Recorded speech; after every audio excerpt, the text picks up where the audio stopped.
welcome once again this afternoon. We very much appreciate you being here again this afternoon, 3 days in a row, to share with our community about our superintendent candidates.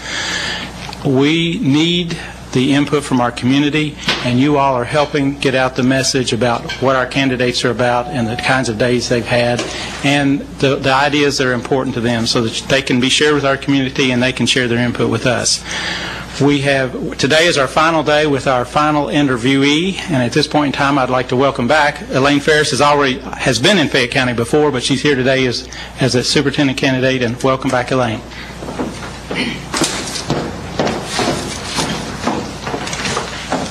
Good afternoon. First of all, I want to say thank you for the opportunity to come and to return to Fayette County.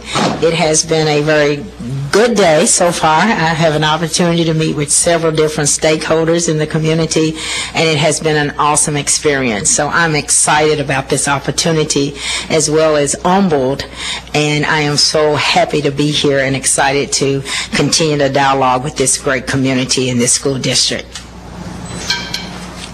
I was just going to ask, it's been a few years since you've been here. What's changed? There's a lot of new faces. I think there are many new school buildings. When I did my tour earlier today, I was like, Doug, I didn't know we had a new school over here and a new school over there. So there's several new school buildings and a lot of new faces at central office, and several principals that I worked with in the past. They have gone on, and there are new principals at the leadership helm in our buildings right now. So that's been one of the changes that I have seen today. Why would you like to come back here to Fayette County? I had a great experience here in Fayette County, and would probably have still been here if I had not left to go to Shelby County as a superintendent. I had established a lot of great relationships with community people here. I had great relationships with the staff, the teachers, the principals, and with students, and so it's a great place to work, and I'm excited about the opportunity to return and to come back. What do you see, what will you bring to this job, Ms. Farris, if you get it? I think that I have a very unique set of experiences. I have been an elementary principal. I've been a high school principal. I have been a superintendent in 2 different districts. I have been at the state level. I have worked in several high schools across the state that were very low performing. And so I think I bring those unique experiences to Fayette County that would help to take this school district to the next level.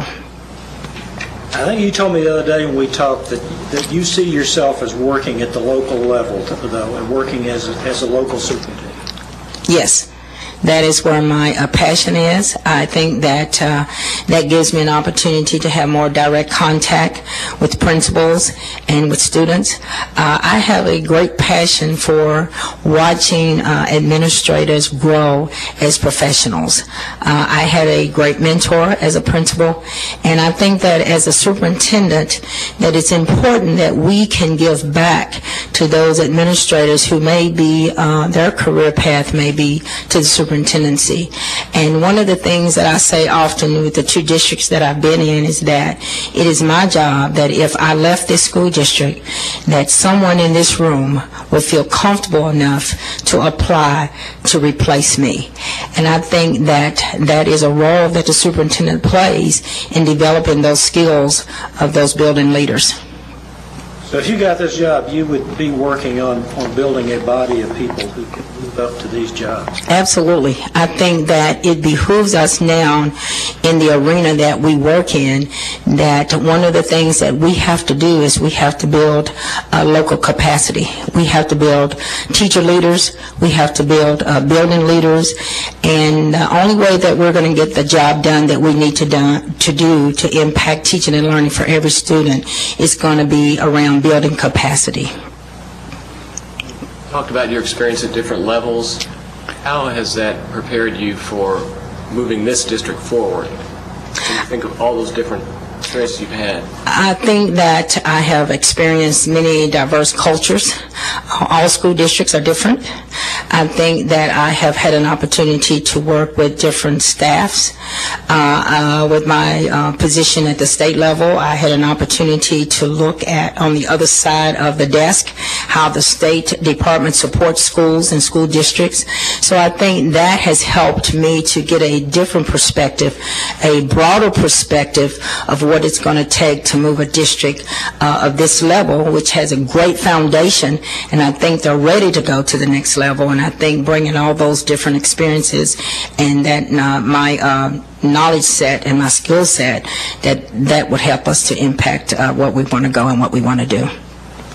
A question I asked yesterday, I ask you too. Tell us what you know about Fayette County's achievement gap and what experience you have in closing the achievement gap. Fayette County is not alone in that closing the achievement gap is a challenge, and it's going to be an issue. From every group that I've talked with today, that has come up, so I know that it is a priority.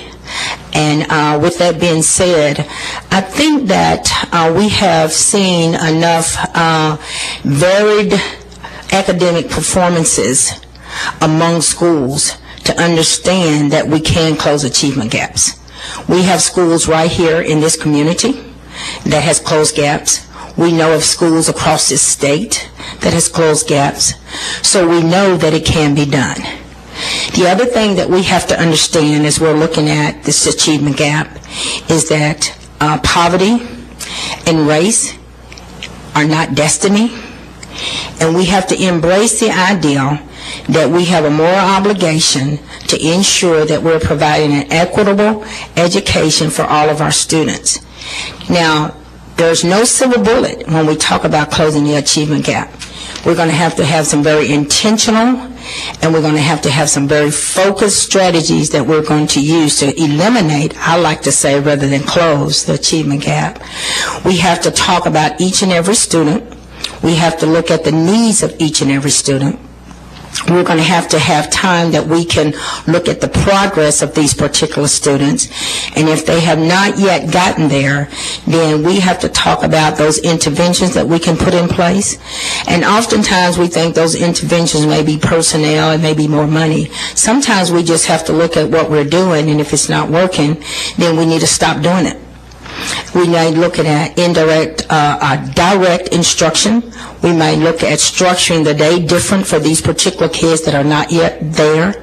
We need to look at extending the learning time. So I think there are many things that we're going to have to do, but the first thing is we're going to have to know each and every child that have not met those content standards. And when we know who they are, it may behoove us to think about, do we need to reteach these particular standards to these children? And that's one of the things that we have done, is that we reteach until the students have mastered the standard. When we think about that idea, is that not what really education is about? Is that we ensure that the students master the content. It's going to take some kids more time. It's going to take students being taught in a different way. But if that's a priority, then we've got to find a way to make sure that we do that. Enough money to do that? And it's not all about money. Sometimes we just have to restructure how we do things. And I tell my staff that all the time. Doing the right things for kids doesn't all the time take money. There was a former education commissioner who used to talk about homework quite a bit. What do you feel is the place for homework these days? As long as it's relevant and that it's making sense to what we're teaching for that particular day. But just to have homework for busy work, if the activity is not extending on the knowledge that has been taught that day, then my question is it relevant?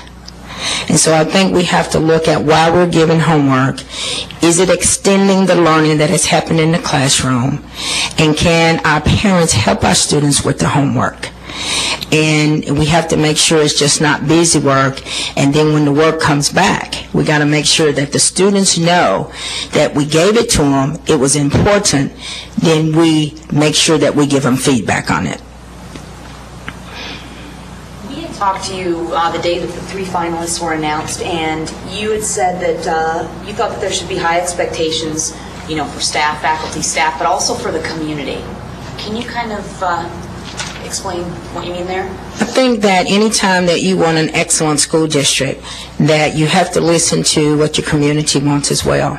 And if we want to get to the next level, that we have to have high expectations from our students, we have to have high expectations from our parents, high expectations from our students, teachers, and yes, from the community. You can't have great schools if you don't have great community. You don't have a great community if you don't have great schools. So I think we all have to be on the same page when we talk about high expectations. And we have to understand what that looks like, and it's got to be a common definition what high expectation is for all of those stakeholders. Do you think you can bring the community together to make some hard choices and do some difficult things if it comes to that? Absolutely. I think that when you want to galvanize your community or mobilize your community, you've got to show them why the need is there. And I think that there may be many opportunities for us to have those real courageous conversations with our community. And I think once they see where the need is and the purpose and the rationale, then I think that they will support and that they will be on board with moving and implementing and doing some things differently that's going to make a difference for students.